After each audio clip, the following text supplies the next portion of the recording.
Well, good morning, everybody. Now, this is a controversial subject. The voice. What is to follow the voice? Well, it's called a treaty. What is to follow that or be included in that? It's called reparations. Now, include proper say in decision making. Wow. So there's much more to this than what the Prime Minister and some other people would like to say, and it's more than a one-page document. It's 26 pages. I suggest that people who are considering saying yes look further into it before they make that final decision in the next couple of months. Well, I guess I know I come across as very much an amateur. I'm aware of that. I haven't got a script. I'm just telling the truth from my heart for a change. Yes, I'm a conservative person. I generally back the coalition or independents at elections and One Nation. I've even been a member of One Nation, and I've been a member of the National Party and ran for state elections in Queensland. You look up my name, John Coyle, you'll find it's true. Of course, I voted no in the referendum for the Republic back in 1999, and no vote was the result. But that's just the reason there is that if it ain't broke, you don't fix it. In other words, I'm not a Republican and I'm not a Royalist, so I don't support royalty and that sort of thing. But moving on then to, we had the gay marriage. It wasn't a referendum, it was a plebiscite. I voted no in that too, but that got up, and when I saw the results, 63% supported it. You have to say, well, okay, that's the end of that.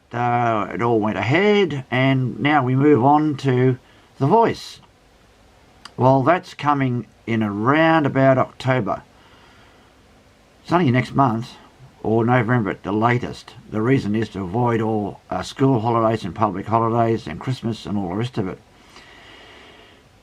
Now, what I'm against here, and some of my family and friends would know these things, but I still repeat it, I'm against any side of politics at all where the statements are made in the Parliament that are outright lies, and I say that from any side of politics. I know that it happens with the Labor Party. I know it happens with coalition parties. We don't want to go into that. We know very well that both sides have told lies. But we're dealing right now with the 2023 lies of Prime Minister Anthony Albanese, who I regard as sort of a likeable guy. I don't, hate anybody. I want to make that very, very clear. I don't hate anyone, even in the government or anything else. I believe, though, that we might be facing a one-term government with this mob. Now, getting back onto the seriousness of the issue, what Peter Credlin has said is right, and she demonstrated that on her program. It is 26 pages. It's not one page. And Albo, as we call him, the Prime Minister, constantly says that the voice, or the statement from the Uluru Statement from the heart, as they call it, is one page. But we see that if the yes vote wins in this referendum, and they set up the voice, a lot of people may not know that they're going to create a new Parliament house. Let's say, in a sense, it's going to be one large room, I guess, as part of the current Parliament. And the 24 members of the so-called voice, who are selected, by the way, and a lot of people may not know some of these things, they'll be selected by the governments of the state government and the federal government. And guess what? They're all Labor except Tasmania. So you'll have 22 Labor appointed members and 2 non-Labor appointed members. Now, is that fair? And I'd say it's not. But they demand to have be paid equivalent to a member of parliament for each one of them, and they're unelected. They are appointed by Labor Party, as I said. That's 22 out of 24. Let's be straightforward with that. And then they want to have and demand, and you'll get it over and over and over again, we want a treaty.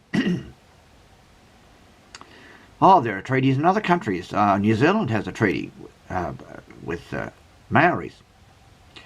So I don't want to cloud the issue on that one, but I just want to say that part of that treaty will be to pay the rent, as this headline here says.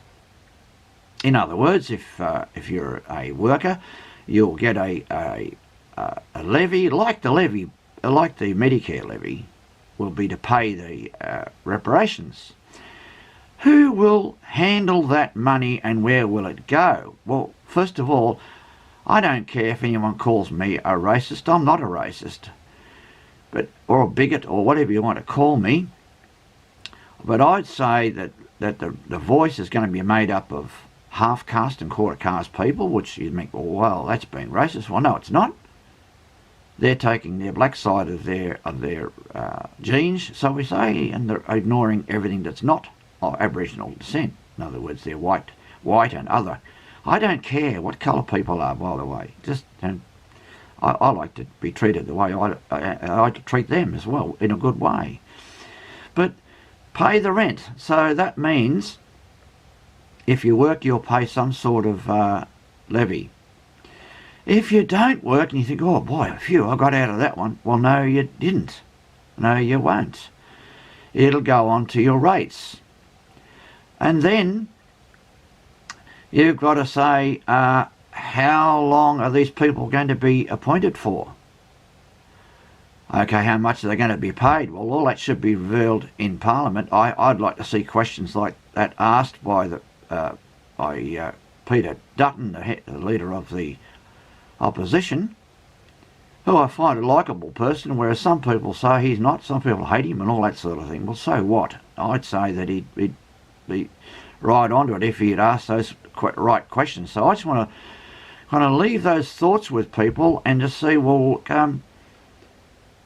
your heart, you might say, oh, gee, the poor Aboriginal people have got to, but they are recognised. They had a referendum in 1967.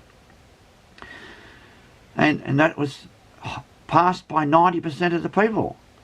Now, with this one, they want to put it in the Constitution. I caution strongly against that.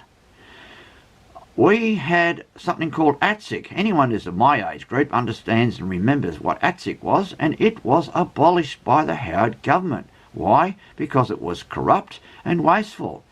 But if this voice becomes corrupt and wasteful, you'll never get rid of it. It's going to be in the Constitution, and you'll never be able to change the Constitution in regard. You won't be able to have another referendum saying, can we remove the voice?